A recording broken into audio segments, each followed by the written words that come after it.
Hello bachcho, let's read this question, and the question says that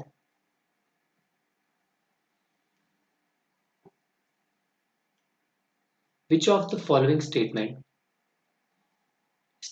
are correct regarding relative stability of conformations of ethane.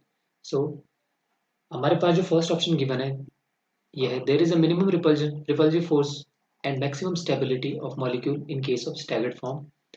Second, there is a maximum repulsive force and minimum stability in molecule in case of eclipsed form. Third, due to repulsive force, eclipsed form possesses more energy as compared to staggered form. Option 4 हमारे पास given है energy of staggered molecule is lower than that of eclipsed form. तो हमने choose करना है कौन हमारे पास first second third fourth में से कौन कौन सा स्टेटमेंट करेक्ट है. Okay, so the key concept of the question is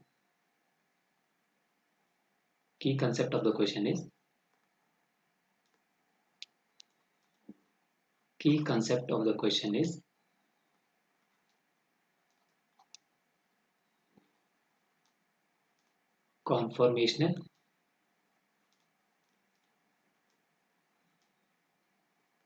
structure of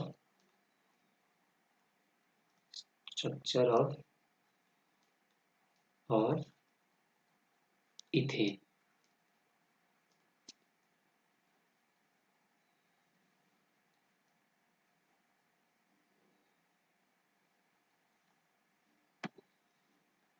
So usually what are conformations? Conformation are structures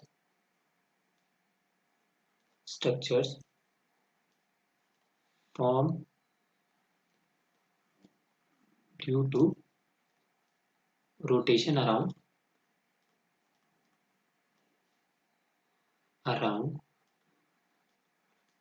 single bond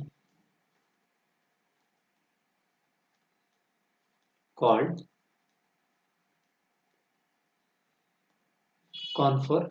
conformers बोलते हैं. इसको बोलते हैं आपका this is called as conformers. तो सिंगल बॉन्ड में जो रोटेशन होता है, अभी सिंपली बात करें इथेन की, तो इथेन की कॉन्फॉर्मेशन की बात करेंगे. Ethane simple molecule H3C single bond CH3. तो इसका स्ट्रक्चर कैसा होता है? C single bond and then hydrogen के साथ इसकी सिंगल बॉन्ड्स होती है. इसकी हाइड्रोजन के साथ सिंगल बॉन्ड्स होती है. तो इथेन के बेसिकली ये जो स्ट्रक्चर है it gives two conformation. One is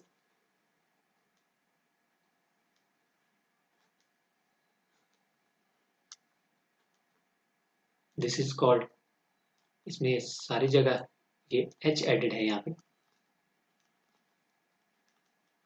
तो ये जो स्ट्रक्चर आपका बना this is known as staggered conformer. और ये स्ट्रक्चर इसमें बॉन्ड्स क्या आपका एडजेसेंट बॉन्ड के क्लोज है. एडजेसेंट कार्बन हाइड्रोजन बॉन्ड आपकी क्लोज है. तो this structure is known as eclipsed.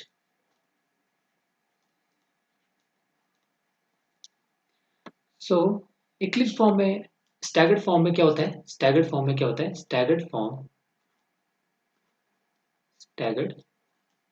की अगर बात करें तो इसमें क्या होता है? द एडजेसेंट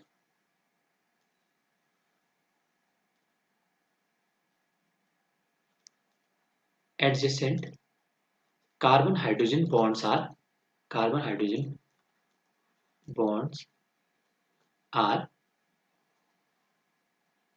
separated, और we can say, और हम बोल सकते हैं और placed at a specific distance. एक दूरी पे होती है एक दूसरे से, स्पेसिफिक डिस्टेंस. तो ये जो फार प्लेसमेंट है इसकी वजह से क्या होता है आपका, ये जो रिप्लेस दूर किया गया, this leads to this provides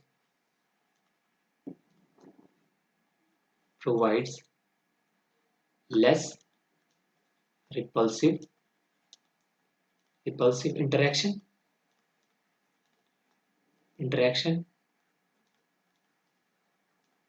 and जब रिपल्सिव इंटरेक्शन लेस होता है तो रिपल्सिव इंटरेक्शन लेस होने की वजह से क्या होता है, मॉलिक्यूल के and provides more stability to the conformation.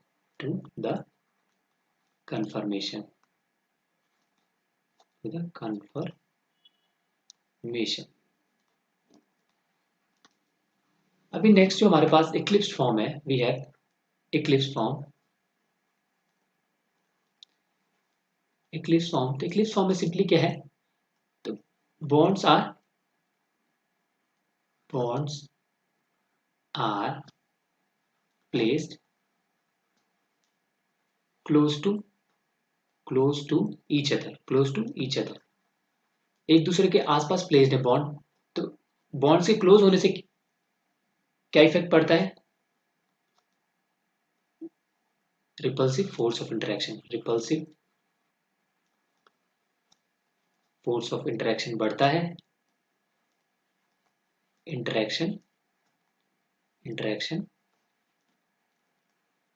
increases due to which it becomes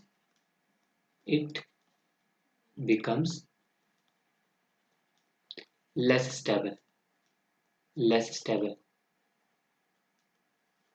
और ये जो रिपल्सिव फोर्स है इसकी वजह से क्या हो जाता है, आपका इक्लिप्स फॉर्म क्या होता है, लेस स्टेबल होता है। और एक दूसरी चीज इसमें ऐड हो जाती है, this repulsive interaction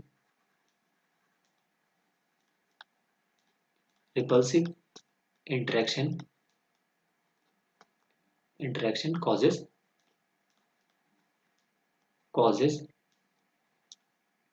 टॉर्शोनियल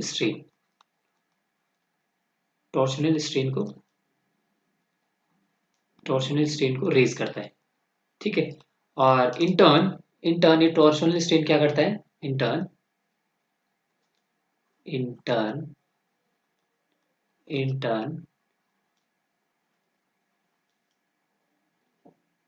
टॉर्शोनियल strain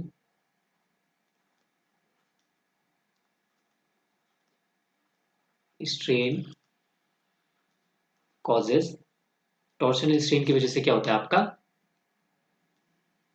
causes increase in potential energy of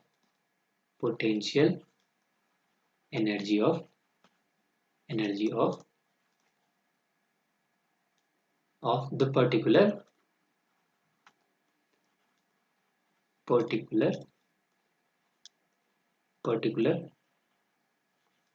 conformation, ठीक है। तो इस वजह से क्या होता है, आपका एनर्जी बढ़ जाती है जो रिपल्सिव इंटरेक्शन है। तो कॉन्फॉर्मेशन, कौन से कॉन्फॉर्मेशन की, आपका स्टैगर्ड फॉर्म की लेस हो जाती है एंड इक्लिप्स फॉर्म का आपका क्या हो जाता है, इंटरेक्शन इक्लिप्स फॉर्म में क्या हो जाता है। सो इस वजह से क्या होता है, Eclipse form has greater energy and less stability than staggered form। So due to such reasons, इन सभी जो हमने यहाँ पे कंक्लूड किए रीजंस, तो हमारे पास क्या है, हमारा करेक्ट ऑप्शन है option D. So the correct option is